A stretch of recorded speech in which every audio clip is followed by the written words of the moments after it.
Shalom. First and foremost, I want to give all praise, glory, and the highest honor to Yahweh, Bahasham, Yahweh Shai, Bahasham, Racha, Kudash. Double honors to the elders and apostles of Great Millstone, and Shalom to the hopeful elect of the Hebrew Israelites. So, today I was earlier buying some berries, and it was in a little bit of a distance. It was not in a city area, anyways. It was outside of the city. I will say what in terms of kilometers, about 70 kilometers from a bigger city, or 50 miles, something like that, 40 miles, 50 miles, and so I went to buy these berries from a local, independent seller, which was this older female, and maybe it's because I'm a tall Jake with the beard, and I was wearing these black sunglasses, but the seller, she was super afraid for, I guess, this reason. Okay, but even and myself, I'm polite. I'm very, hey, when I'm dealing in the world, I just I'm just normal. So I just said, I just want to buy some berries, and then when I went to pay with cash, and she's giving me the change, I notice her fucking hands are shaking.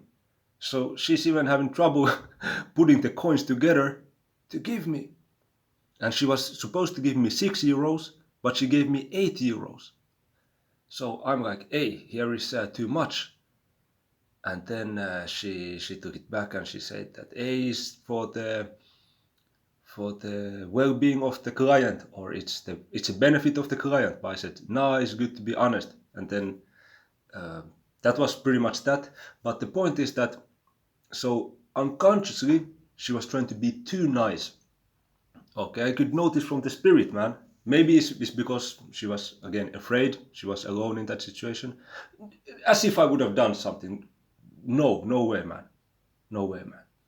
And even I was in a clothing which showed that I'm working. So, hey, that should already imply you that hey, you can be at ease. But they have this fucking guilt because these Edomites over here in Finland, this place is fucking full of Edomites, man. This place is not like Italy or like Ireland, or one of those places where you have just shitloads of Israelites. But this place, man, when you see here a so-called Caucasian or so-called Finnish person, man, I say 9 out of 10 is a Edomite, man. This place is full of fucking Edomites, man. It's crazy. How can it be judged like this? Well, they have no fucking source, man. Everything that they do is with an example. For example, if they're going to cook, they're going to follow the recipe to a T. They cannot improvise. It's the same with music. If they're going to play some classical music or whatnot, they always need the musical notes. Without them, they are fucked. And the people over here, man, they have no creativity. After work, they just go home, watch TV, drink beer. And the exceptions, hey, they are most likely Israelites, who are doing, snowboarding, knows how to do some tricks, are doing, pursuing, are good with martial arts. Of course, you also have some Edomite warriors, in the martial arts, but many are Jakes. I also see it in my own gym. And the sports people, football, whatever, these are Israelites, but the majority here are Edomites, and they own, for the moment, these lands. They have cattle, they have these grains, they can make bread, they have berries, they just own acres and acres of land over here. Very, very beautiful environments. So in their spirit, they know that it belongs to us Israelites because they have been benefiting of the wickedness of the whole body of Esau, Edom. So let's read the scripture. It is Ecclesiasticus chapter 10, verse 8. Because of unrighteous dealings, injuries, and riches got by deceit, the kingdom is translated from one people to another. And this goes hand in hand with 2nd Ezra chapter 6 verse 9, where it's saying that Esau is the end of the world and Jacob is the beginning of it that followeth. Okay? That one people who is ruling right now, who has gotten their riches with unrighteous dealings, they are the Edomites. Okay? And the another is talking about the Israelites, man. Okay?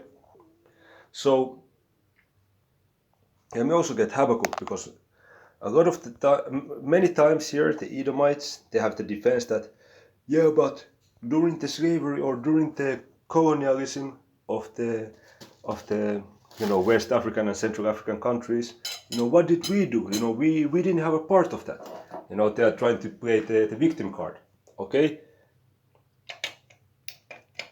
Hey, firstly, they are of the body of Edom. Let's put a carnal example. If you commit an armed robbery to a bank, okay, you're going to hold your gun with your hands, right? And you're going to take the money with your hands. If then you're caught into prison, you can say that the nail of your left pinky toe didn't do anything. Okay? But it's part of the same fucking body. So Edomites as a whole have corrupted us Israelites. They have used us to build their world by our blood, and the whole Edomite structure is benefiting of that. So Habakkuk chapter 2 verse 12, woe to him that buildeth a town with blood and established a city by iniquity. Okay, it's talking about America, but also Europe. Hey, look at what they did in Europe. Hey, they brought these, Northern Kingdom Israelites as slaves to Spain. And they also colonized the West and Central African parts. Some parts also, I believe, in East and Southern Africa, but the colonies that they had in West and Central Africa, they were fucking cruel, man. Fucking cruel periods for our people, and they got a lot of riches with that. Okay, riches got by deceit. So we just read that woe to him that buildeth a town with blood and established a city by iniquity. So he's talking about the Edomites. And woe means destruction too. So these Edomites, these do-gooders, you can say, just who even in this lifetime, let's say, they would have not done anything directly super terrible, they are still of the body of benefiting of the wickedness of other Edomites and of their ancestors. Okay, so they have this guilt inside of them in which they just know that us Israelites, this world actually belongs to us, because it has been prophesied thus from Genesis 25. Elder shall serve the younger. So these things just came to mind when I was dealing with the seller of the berries today. Okay, it was in a countryside. It was in a countryside setup. And believe you me, they don't see a lot of Jakes in those areas.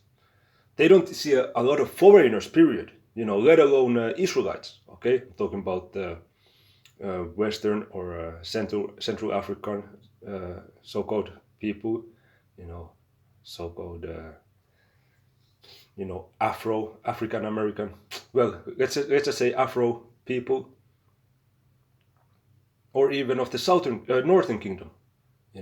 So-called Latinos and native Indians. Those are very rare in these different countrysides here in Finland.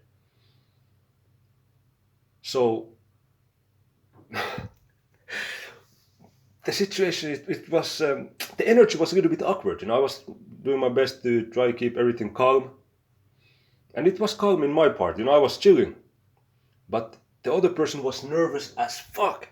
And I've seen these kind of situations before, but this was like overly nervous. Like I said, with the hands shaking when giving me the coins back and giving me too much, like €2 extra, because was supposed to give me €6, but gave me 8, and then I was like, 8 is too much. Okay. So those are like those unconscious, unconscious little gifts that, hey, please, be merciful us in the future, because people know in their spirits that it's us Israelites who actually should be ruling. They know it, man, because everything is reincarnated. These people that we see over here, they're not new, so they know subconsciously that they are not supposed to be over us. They're not supposed to be owning all of these fucking lands, having all kinds of fucking benefits in the system. Living that secure, comfortable life. They know it's not correct. So I just found that encounter really spiritual. I was about to make a lesson on it as soon as I left off from there, but the spirit just hit right now to go into it, man. Okay. So Khan. And in the kingdom, they're gonna be afraid of us. Okay, in the kingdom, because we're gonna have that power, man. We're gonna have new bodies. Now let's go to Isaiah Salakia chapter 14, verse 28, and it says, Salakia, not verse 28. 21, yeah, prepare slaughter for his children for the iniquity of their fathers. So we can see that the Edomites, they can put the example out there. Hey, what did I do? Hey, I just been living in this peaceful country. What have I done? Why should I go to like Tucker Carlson, the Apostle Tahar? Hey, why should I go? But why am I going into slavery? But why am I going? If you see the clip, you know exactly what I mean. So hey, it's because of your fathers, man. So we go up and up, up and up enough that we're gonna see some forefather at some point doing some kind of fuckery. And now it's payback time. Hey, it's the return of Yahweh Shai, it's the judgment day, it's payback time. Okay? That they do not rise nor possess the land nor fill the face of the world with cities. So now they are possessing the land which is for them only for a season. Okay? And it's going to be transferred to us Israelites, the scripture that I start out with. Sirach chapter 10 verse 8. So we will see, what's going to, the events that are going to unfold. We know the prophecies, but let's just see how everything is going to in which pace everything is going to come. We know we close, so let's just stay prayed up, because this system is very much at its end, man. Okay, and it's not always only about even the news. Of course, yes, we have to watch as well as pray. That's a huge part of it. But sometimes you can even energetically feel in certain situations that this current world system is fucking tired, man. The scripture speaks about the mirth of the land is gone. Okay? So energetically, and I've been a lot of the different countryside places in this country of Finland. I've been traveling a lot in this country. And you can see the smaller type of villages, they are fucking dead. And when I speak with the locals, they say, yeah, in 30 years ago, even 20 years ago, there was, many people had cows, they had, sheep, there was these markets, we had schools, we had pharmacies, we had libraries, we had supermarkets, or we had shops. Now there's fucking nothing. Okay? Everything is being centralized to the cities because they want to push the MOTB, okay? The CHIP, okay? C-HIP, okay? So we know we very close. So let's just stay prayed up. And just wanted to share this testimony coupled with with a few scriptures. So, Yahweh Bashem Yahweh Shai. All praise to Yahweh Bashem Yahweh Shai Bashem Rachakadash. Okay. And hey, Yahweh Bashem Yahweh Shai Bashem Rachakadash Barakatam to all of you hopefully elect of the Hebrew Israelites. Hey, Shalom.